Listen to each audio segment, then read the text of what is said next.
अगर आपको भी लगता है ना कि 1 करोड़ रुपए बहुत होते हैं तो थिंक अगेन। तो मैं अपनी रिटायरमेंट प्लानिंग कर रहा था और जो नंबर निकल के आया है ना उसने मेरा दिमाग हिला दिया है। मैं आपको थोड़ा बैकग्राउंड देता हूँ। तो अभी मेरी एज ना 27 साल की है और मेरा एकदम रिटायरमेंट वाला प्लान 60 साल का है और लगभग मेरे महीने के ना एक्सपेंसेस अराउंड 75,000 के आसपास है। मतलब ऊपर नीचे लेकर के आप 1 लाख का राउंड ऑफ मान सकते हो। हाँ, नॉर्मल से थोड़ा ज़्यादा है क्योंकि मेरा रेंट वगैरह काफ़ी हाई है, प्लस मेरे को भाई का एजुकेशन का देखना पड़ता है, 2 गाड़ियाँ वगैरह, ये सब चीज़ मेंटेन करने में हो जाता है। खैर, तो अभी मेरे बेसिकली एनुअल खर्चे 12 लाख के आसपास हैं और जब मैं 60 साल का होऊंगा तो इन्फ्लेशन की वजह से ये नंबर 80 से 85 लाख का हो जाए। तो ये 80 से 85 लाख है ना, ये है हमारा गोल अमाउंट। तो हमें इतना कॉर्पस इकट्ठा करना है कि सिर्फ उसका इंटरेस्ट आए 80-85 लाख रुपये साल का। अब आप कोई भी रिटायरमेंट प्रोडक्ट ले लोगे तो वो सेफ एसेट होता है, तो उसमें 6-6.5% से 8% तक की एक्सपेक्टेड होती है, तो हम लोअर लेवल लेके चलेंगे। प्लस हमें इन्वेस्टमेंट कॉर्पस को भी प्रोटेक्ट करके रखना है। तो रफली मान लो 1 करोड़ हमारा टारगेट अमाउंट होना चाहिए साल का इंटरेस्ट। तो 1 करोड़ इंटरेस्ट कमाने के लिए ना जो रफली अमाउंट आएगा वो आएगा 30 करोड़ के आसपास का कॉर्पस चाहिए मेरे को। This brings us to the next question कि ये 30 करोड़ अमाउंट कैसे आएगा।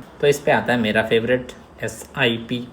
देखो, आइडियली मैं NPS करता हूँ, पर आप म्यूचुअल फंड भी कर सकते हो depending upon whatever beats inflation with a good margin. तो फॉर एग्जांपल अगर मैं NPS से म्यूचुअल फंड पकड़ लूँ जो मोटा मोटी 12% का देते हैं लॉन्ग रन पे, तो मेरे को लगभग 50 से 55 हज़ार की SIP पर मंथ करनी पड़ेगी। अब ये नंबर ने तो मेरा भी दिमाग खराब कर दिया। 50 से 55 हज़ार की SIP सिर्फ रिटायरमेंट के लिए तो नहीं कर सकता। तो यहाँ पे हम यूज़ करेंगे स्टेप अप। तो बेसिकली मैं हर साल अपनी SIP को 10% से बढ़ाऊंगा, विच इज़ रफली सैलरी ग्रोज। तो सडनली ये नंबर ना 50-55 हज़ार से घट के सिर्फ 20 से 25 हज़ार पे आ जाएगा और इतना मैं कर सकता हूँ। उसके बाद में जब तक जिंदा रहूँ आराम से मैं अपने खर्चे विड्रॉ कर सकता हूँ। मेरी जो कॉर्पस है वो इंटैक्ट रहेगी, उल्टा थोड़ा बहुत ये बढ़ भी जाएगा। अब मैं ये विड्रॉल कैसे करूँगा ताकि ना तो मेरे को इनकम टैक्स देना पड़े ना कैपिटल गेन देना पड़े, वो मैं बताऊँगा अगर आप लोगों ने इस वीडियो पर 1000 शेयर कर दिया। बाकी यू नो द ड्रिल।